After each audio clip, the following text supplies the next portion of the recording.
Ես Ռափանը հիշում եմ 50-ական թվականներից, երբ ես դպրոցական էի, եւ ինչքան աչք եմ բացել, Ռափանում շահագործվել են թանքերը։ Ստորգետնյա եղանակով Ռափանը եղել է բանձի արդյունահանող խոշորագույն կենտրոններից մեկը։ Եվ փառք Աստծո, մարդկանց առողջության վրա այդպիսի ազդեցություն մենք չենք տեսել։ Նույն կյանքով, սովորական կյանքով այսօր Ռափանցին ապրում է։ Տեսնում եք քաղաքը բավականին օդոմակուր, կանաչ շատ,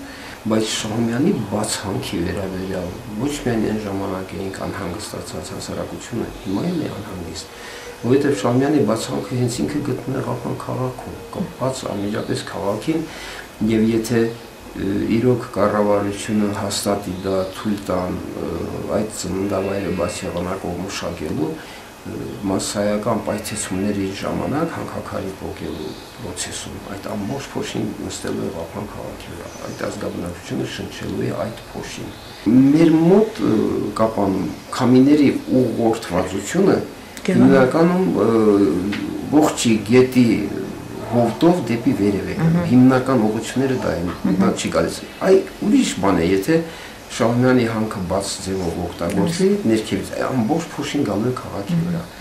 Իսկ դա արդեն նախագծողների խնդիրն է։ Մինչև Գեղանուշի Պոչամբարի շահագործումը սկսելը Dino Gold Mining Company օգտագործում էր մեր արտանիկի Պոչամբարը։ Այնուհետև իրոք կարգի գցեցին այդ Պոչամբարը, պլատինան սարքեցին եւ ցեցին օգտագործել այդ Պոչամբարը։ Հիմա թե քանի տարի դա կբավականացնի Գեղանուշը փոչերը ընդունել այո Գեղանուշին։ Ես չեմ կարող ասել, որտեղ ոչ զորությունների որ այդ ծավալներին տեղյակ չեմ։ Բայց այստեղ կարևորը նա է, որ եթե նույնիսկ այդ Պոչամբարը փակվեց,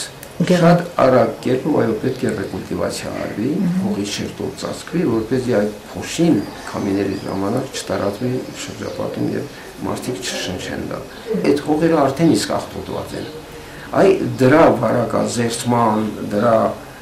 նորից կարգի բերելու, այսպես ասած, այդ հողերի իրավիճակը դա երևի շատ մեծ ֆինանսների հետ է կապված, որը ինձ թվում է հանքարդյունահանող կազմակերպությունները պետք է անեն հանուն ժողովրդի առողջության։ Ու եթե պետք է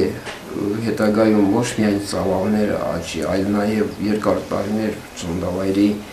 հզորությունը թույլ տա 100-120, չգիտեմ քանի տարիներ օգտագործելու, շահագործելու, արդյունահանելու այդ հանքաքարը, փաստ է լինելու, որ պետք է նոր տարածքներ փնտրեն եւ անվարեն փոչերը։ Ես նաև մտածում եմ,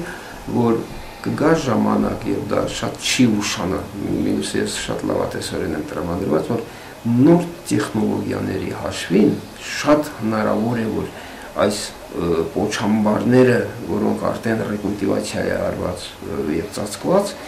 հնարավոր լինի շահագործել, օգտագործել։ Տեսեք, այստեղ ինչքան հեշտ կերպով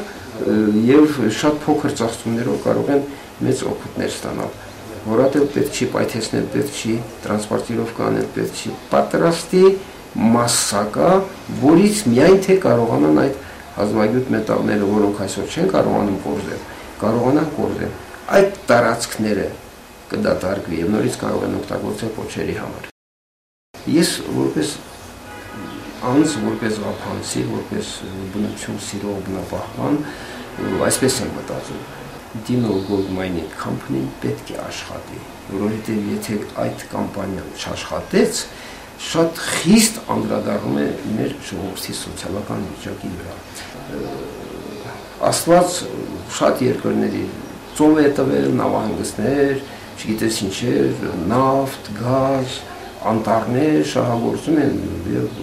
լավելակում են մարդիկ։ Մեզ տվել է ընդերք պետք է շահագործել, իրոք պետք է շահագործել, բայց այնպես, որպեսզի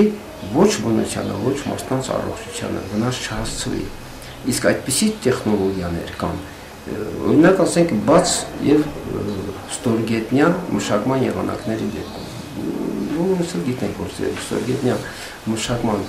դեպքում ինքնարժեքը բարձր է ստացվում, ծախսերը ավելի շատ է լինում, հասկացամ, բայց դա չի կարելի, նույն ժարի վրա դնել մարդկանց առողջության հետ։